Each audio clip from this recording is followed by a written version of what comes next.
एक समय की बात है। चंदन नगर में रामलाल नाम का एक व्यापारी रहता था।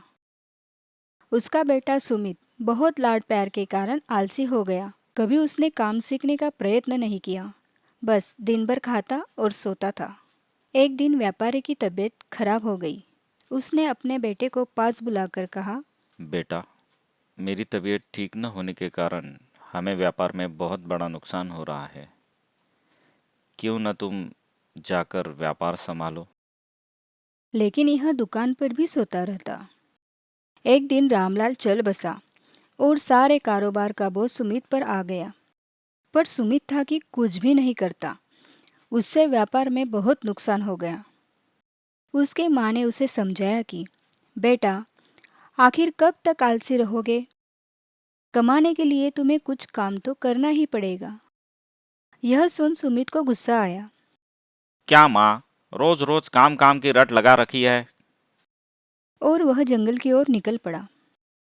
कुछ दूर जाते ही अचानक उसका पैर कीचड़ में फंस गया और वह मदद के लिए चिल्लाने लगा।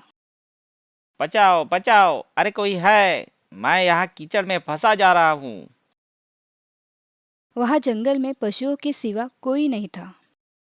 उस जंगल में एक सोने का हिरन रहता था। उसने सुमित की आवाज़ सुनी और सहायता के लिए चल पड़ा। उसने सुमित से कहा, हे मानव, घबराओ मत, मैं तुम्हें कोई नुकसान नहीं पहुंचाऊंगा। मैं तुम्हें इस कीचड़ से बाहर निकालता हूँ।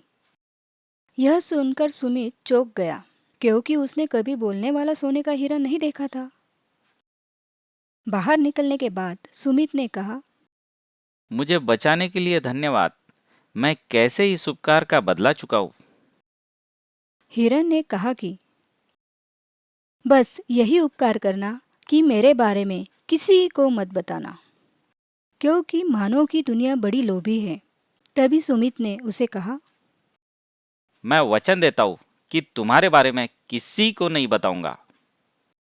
और वह घर निकल गया। चंदन नगर की रानी बड़ी ही धार्मिक थी। उसे एक दिन ऐसा सपना आया कि मानो एक सोने का हिरन उसे बहुत अच्छे धार्मिक उपदेश दे रहा था। सुबह उठते ही उसने राजा को अपना सपना बताया। महाराज, मैंने कल रात सपने में सोने का हिरन उपदेश देते हुए देखा। वह बहुत प्यारी प्यारी बातें बता रहा था। क्या ऐसे सोने के हिरन वास्तव में होते हैं? तभी राजा ने कहा, हाँ महारानी, मैंने पूर्वजों से कहते सुना है कि ऐसे हिरन होते हैं, पर मैंने न ऐसा देखा और न ही किसी ऐसे व्यक्ति को जानता हूँ जिसने सोने का हिरन देखा हो। रानी ने आग्रह किया कि महाराज, अगर ऐसे हिरन होते हैं तो कृपया मुझे लाकर दे, ताकि मैं उनके उपदेश सुन सकूं। और यह बात सुनकर राजा ने कहा, महारानी, ऐसे हिरन को लाने की मैं पूरी कोशिश करूंगा। बस तभी राजा ने पूरे राज्य में घोषणा करवा दी कि सुनो सुनो सुनो, जो कोई सोने के हिरन के बारे में जानता हो तो उसे बहुत बड़ा पुरस्कार दिया जाएगा।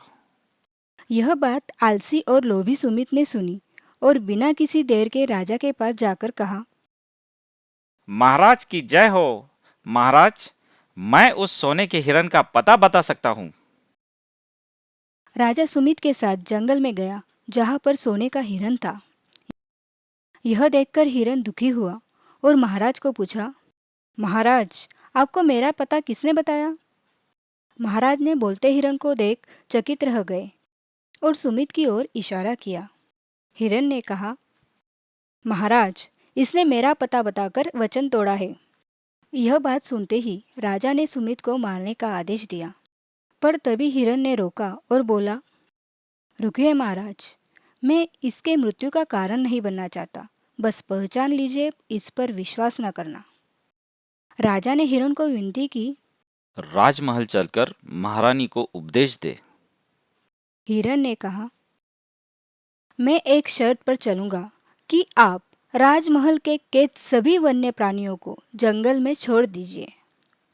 राजा तुरंत मान गया और तभी हिरन ने महल में जाकर महारानी को उपदेश दिया। इस कहानी से हमें यह सीख मिलती है, विश्वासघातकी को अपमान ही मिलता है। आलसी व्यक्ति अपना ही जीवन नष्ट करता है। इंसान को काम सीखना चाहिए। दोस्तों, ऐसे ही कहानियों के लिए लाइक करें, KR टून्स टेल्स को सब्सक्राइब करें और आने वाली कहानी सबसे पहले देखने के लिए बेल आइकॉन को दबाना ना भूलें।